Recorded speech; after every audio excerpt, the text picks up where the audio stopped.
Hello everyone, welcome into the ITLS Academy. Myself is Dr. Himani, Senior Research Consultant in ITLS Academy.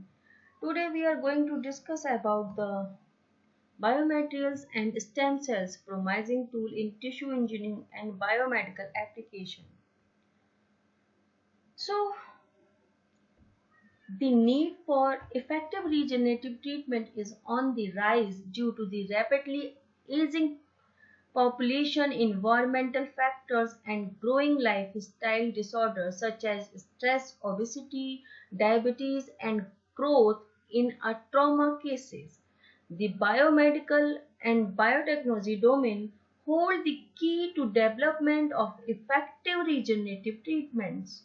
There are many exciting subdomains within the broad field of the biomedical sciences and engineering, which is very closely related to the field of regenerative medicines, biomaterial, biomedical engineering, and stem cell therapy. So now we are going to discuss about the tissue engineering. The tissue engineering is a highly multidisciplinary field that associates several areas including clinical medicine, mechanical engineering, material science, genetics, and related disciplines to both engineering and the life sciences. The field is based principally on the use of biomimetic materials. It's called also 3D scaffolds that provide not only a suitable environment for the new developing tissue but also offer a structure for cell addition, proliferation, and extracellular matrix deposition until new tissue is totally restored. So we can define tissue engineering is an interdisciplinary field of research that applies the principle of engineering and the life science toward the development of biological substitutes that restore, maintain, or improve tissue function. So, the general principle of tissue engineering. Tissue engineering is an interdisciplinary address to create functional three-dimensional tissue, combining scaffolds, cells, bioactive molecules. Tissue engineering is the application of science to improve, restore, and maintain the damaged tissue or the whole organ. It makes tissue functional by the combination scaffolds, cells, and biological active molecules. Although it was considered to be a subfield of biomaterials, it has emerged widely on its own. The general principle of tissue engineering involved combining live cells with a naturally or synthetic support or scaffolds to build a three-dimensional living constructed that is functionally, structurally, and mechanically equal or better than the tissue that is to be replaced. The development of such a construct requires a careful section of four key materials. It is scaffolds, growth factor, extracellular matrix, cells. We can see by this picture if scaffolds come with growth factor, extracellular matrix, and then implanted in injured bone, then bone recovery chances will be quick and high. Strategy of tissue engineering. This one is a isolated cells and cell substitutes. Allow for an infusion of specific cells into the patient without the complications of surgery. Second strategy is tissue growth factor. Massive quantities in targeted delivery. Use of gene delivery system to upregulate the local production. Third one is cell matrix interaction with scaffolds. to grow and eventually replace a biodegradable scaffold. Now, trend of tissue engineering in market. The global tissue engineering market size was valued at around USD 5 billion in 2016 and is expected to reach in almost 11.5 billion by 2020, according to a new report by Grand View Research. Growing potential of tissue engineering proceeds in the treatment of tissue damage in supporting the market growth. So, the market demand and scope of tissue engineering are pretty clear.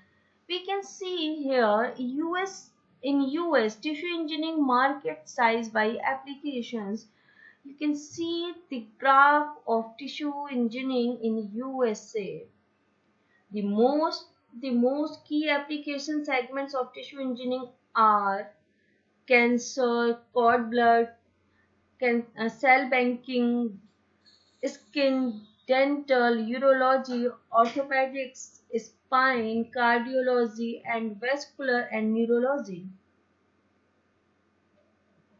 Tissue engineering can provide solutions that can replace the currently used tissue repair solution, including transplants, surgical reconstructions, and mechanical devices.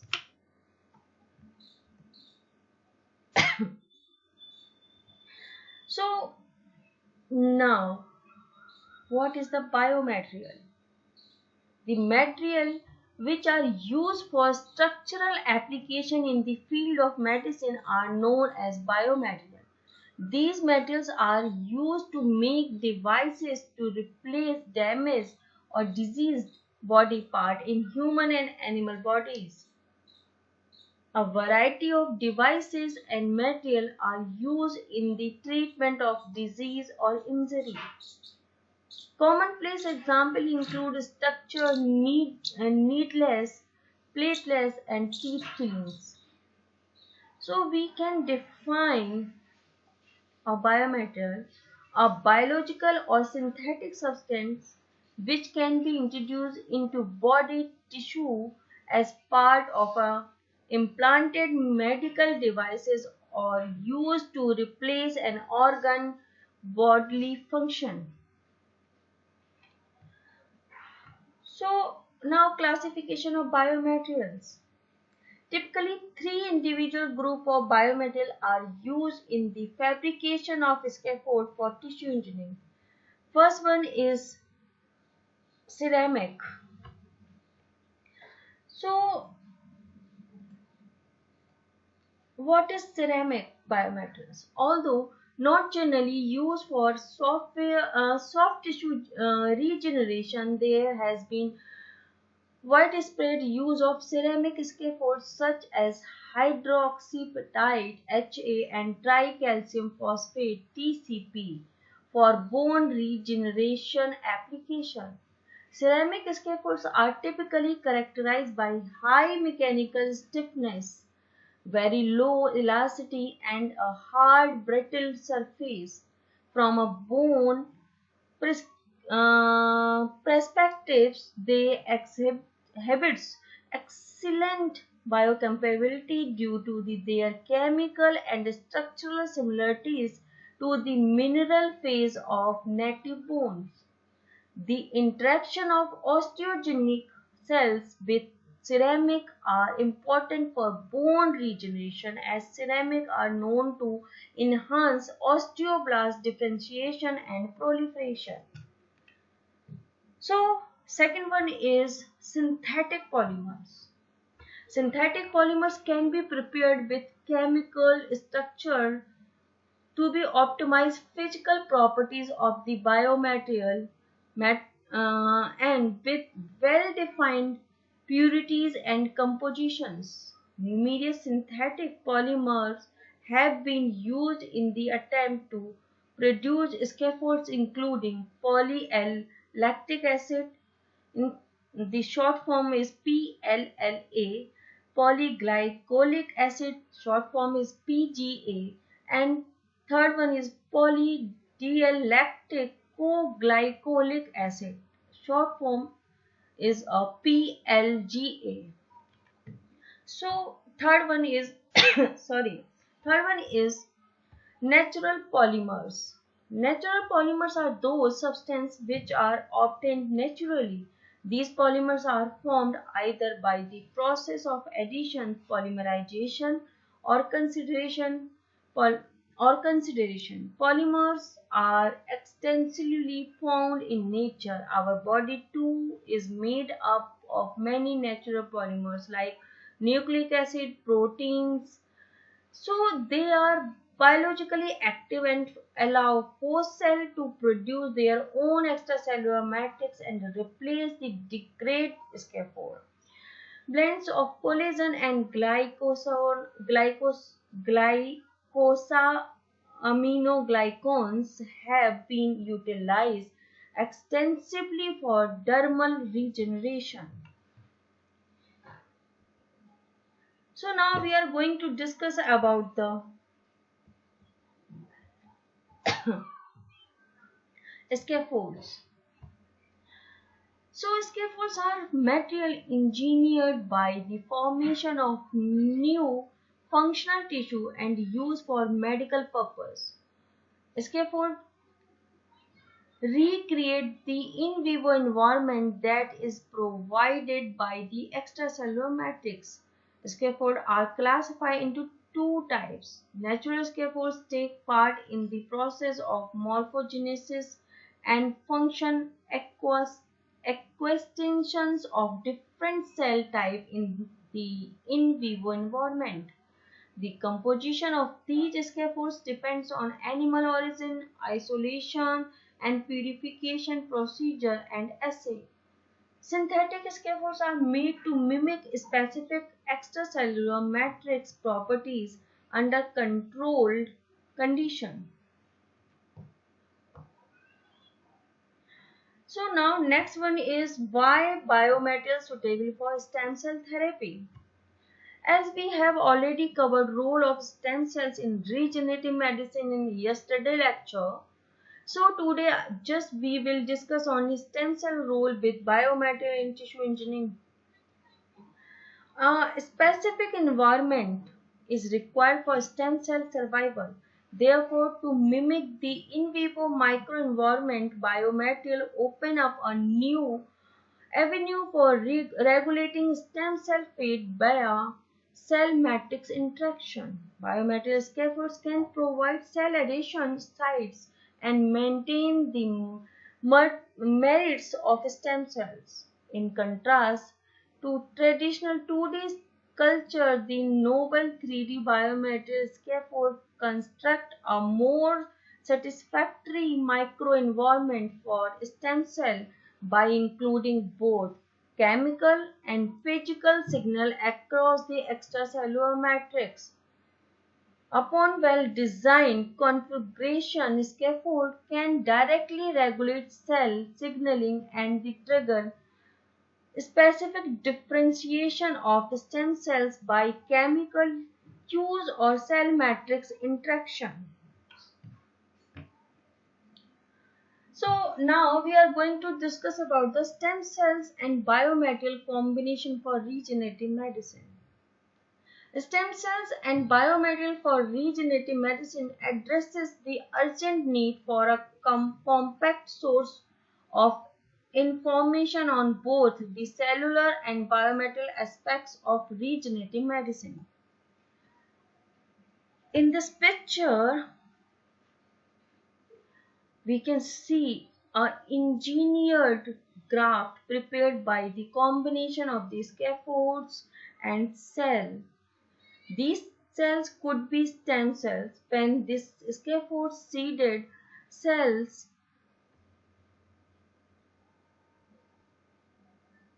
come with the combination of